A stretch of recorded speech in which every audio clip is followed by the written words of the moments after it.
Tales of Amestralia, the War of the Madosian Peninsula. The Vashan tribe. The Vashan tribe is the friendliest tribe in the Madosian savannah. It is very large and has good relations with external people.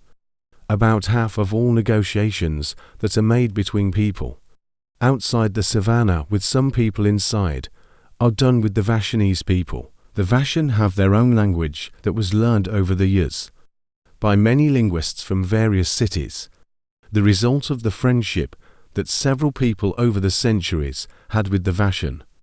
And just as the Vashanese language was learned by other people, the members of the tribe themselves learned other languages, and even adapted some words from these languages to their own Vashanese language, for this reason that unlike the Sijkin language, the Vashanese language is softer and similar to the Madosian languages spoken in the cities.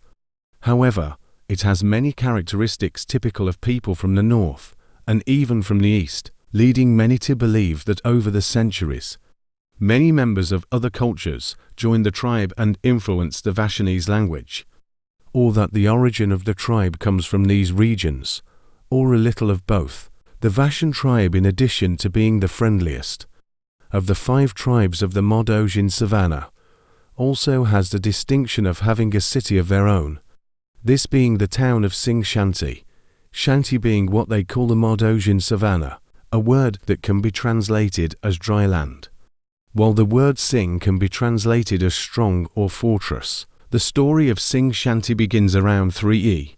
3065, when a man named Alkos Boraxius and his wife Nilma Boraxius, both natives of the city of Bregsund, which belongs to the Eastlands, befriend the Vashan tribal leader of the time, this being Klokrajar, a great figure of the time who became famous for leading the Vashan in an endeavor against the Neuron tribe, where the Neuron tribe ended up losing more than half of its population. Neuron tribe, which was the strongest tribe in the Madosian savannah.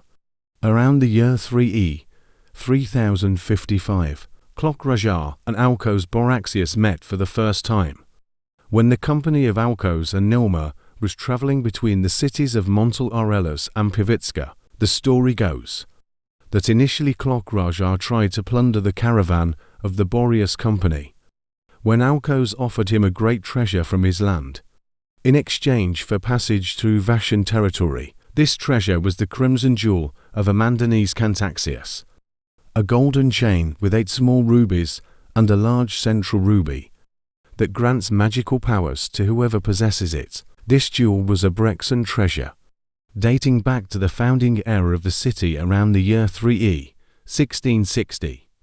But it was stolen from the royal palace of Brexand sometime in the year 3e, 3050. The thief was never found, but the treasure somehow ended up in the hands of Alkos Boraxius 15 years later, and was given as a gift to the already legendary Klokrajar. Klok was impressed with the gift, and granted free passage to the Boreas company. Months later the company passed that route again, and this time everyone was well received at the Vashan camp. And after 3 long days of communion, Klok ordered 100 of his warriors to escort the company until they left Shanti safely. Over the years, Alkos would pass through the site again several times and bring more treasures to Klok and the Vashan. Klok, an 80-inch giant who was already brutally strong, had become even more powerful. All the tribes feared him, and even the armies of the cities told stories about his feats on the battlefield. His strength was such that 2 tribes joined together to face the Vashan, the Zargwal tribe and the Eshtras tribe. This took place around the year 3e, 3068. In this first year of conflicts, both sides were tied, with each side winning half of the battles. But in the following year, with the Sijkin joining the Zargwal and Eshtras, the situation became very difficult for the Vashan, who did not have the numbers to deal with so many enemies. It was then that Alkos offered his help and started selling weapons and hiring mercenaries to join the Vashan, who, over the course of another year, fought to defeat their enemies. At this time, the Eshtras tribe had a camp on the banks of the Lyka River, which was, and is to this day, the most important river in the Madosian savannah, when in 3070, the Vashan invaded this camp in the dead of night and annihilated any and all Tashian they could, and they ended up keeping the land. Months later, the Zargwil and Sishkin came together for one last confrontation, and they shamefully lost.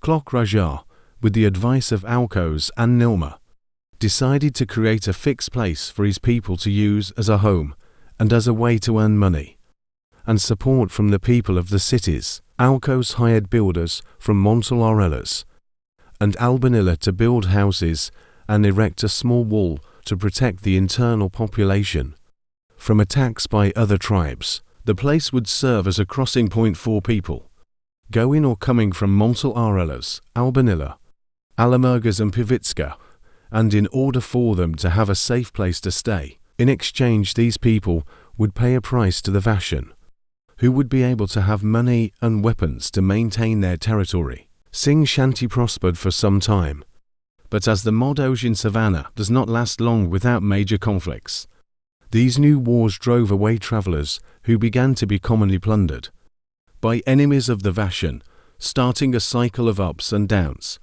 For the capital of the Madosian savannah, the surviving members of the Eshtas mostly merged with the Zargwil. A few fled the Madosian savannah. Regarding the appearance of the tribe, the Vashan have brown skin, dark hair and eyes. A common feature among the Vashan that draws attention is the large and long nose that many of the members have. Regarding clothing, the Vashan who live far from Singh Shanti still wear clothes made from animal skin and leather, but for those closer to Singh Shanti, light tunics in light colors, mainly white, are much more common. And for the wealthier members, adorning themselves with jewelry is a common practice.